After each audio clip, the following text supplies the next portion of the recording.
അപ്പോൾ രാവിലെ വീട്ടിൽ പണിക്കാർ നിൽപ്പുണ്ട്. മതിലിൻ്റെ പണിയുടെ കാര്യങ്ങൾ നമ്മൾ ഇടുന്നുണ്ടല്ലോ. അപ്പോൾ അവർ നിൽക്കുന്ന കാരണം നമ്മൾക്ക് ചൂടൊക്കെ ആയതുകൊണ്ട് അവർക്ക് കുറച്ച് നാരങ്ങ വെള്ളം കൊടുക്കാമെന്ന് വെച്ചാൽ ഇന്ന് നമ്മൾ നാരങ്ങ വെള്ളം കൊടുക്കുന്നുണ്ട്. പിന്നെ രാവിലത്തേക്ക് ചപ്പാത്തി ആയിരുന്നു, ചപ്പാത്തി മുട്ടക്കറിയും. അത് കഴിച്ചതിന് ശേഷം അടുക്കളയിലോട്ട് കയറി. അപ്പോൾ നമുക്ക് ചീനി ഇന്നും വാങ്ങിച്ചിട്ടുണ്ട്. ചിക്കൻ ഉണ്ടായിരുന്നു, മീനുണ്ടായിരുന്നു. ചിക്കനും മീനും വാങ്ങിക്കാൻ കാരണം അച്ഛനും അമ്മയും ചിക്കൻ അങ്ങനെ കഴിക്കത്തില്ല. അപ്പോൾ മീൻ കറിയും കൂടെ വയ്ക്കണം. അങ്ങനെ ചിക്കനകത്ത് അരപ്പൊക്കെ പുരട്ടി അതങ്ങ് ആദ്യമേ അങ്ങ് റെഡിയാക്കാമെന്ന് വെച്ചാൽ അതിനാണല്ലോ കുറച്ച് ടൈം എടുക്കുന്നത്. അങ്ങനെ ചിക്കൻ കറി അങ്ങ് സെറ്റാക്കാനായിട്ട് വെച്ചു.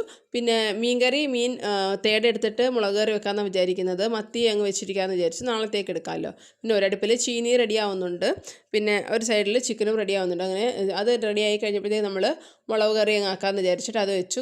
മുളക് കറി അമ്മ തന്നെയാണ് വെക്കുന്നത് കേട്ടോ. മുളക് കറി അമ്മ മീനൊക്കെ കട്ട് ചെയ്തുകൊണ്ട് വന്ന് കറി അങ്ങ് ഒരു സൈഡിലോട്ട് അങ്ങ് സെറ്റാക്കി. അപ്പോഴത്തേക്കും അവിടെ ചിക്കൻ കറിയൊക്കെ റെഡി ആയിട്ടുണ്ട്, ചീനിയും വന്നിട്ടുണ്ട്.